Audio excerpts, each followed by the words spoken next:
अर्थी पर लेटी हुई अपनी पत्नी की मांग भरते समय पति की आंखों से आंसू नहीं रुक रहे थे। उन्हें ज्यादा रोता देखकर रिश्तेदारों ने उन्हें दूसरी तरफ भेज दिया। दोनों एक दूसरे से बहुत प्यार करते थे।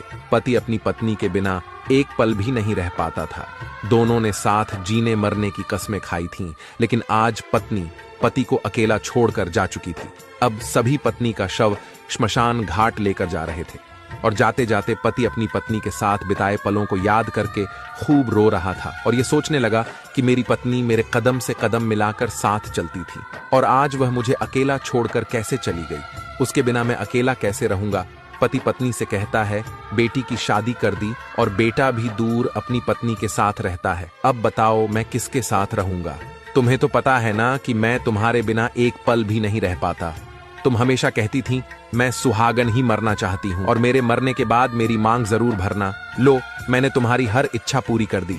सोचते हुए पति अपनी पत्नी का चेहरा देखकर खूब रो रहा था। अचानक वह पत्नी के पास रोते रोते ठंडा सा पड़ गया और रोना भी बंद हो गया, क्योंकि पति की सांसें भी थम चुकी थीं। यह देखकर सभी लोग बहुत डर गए।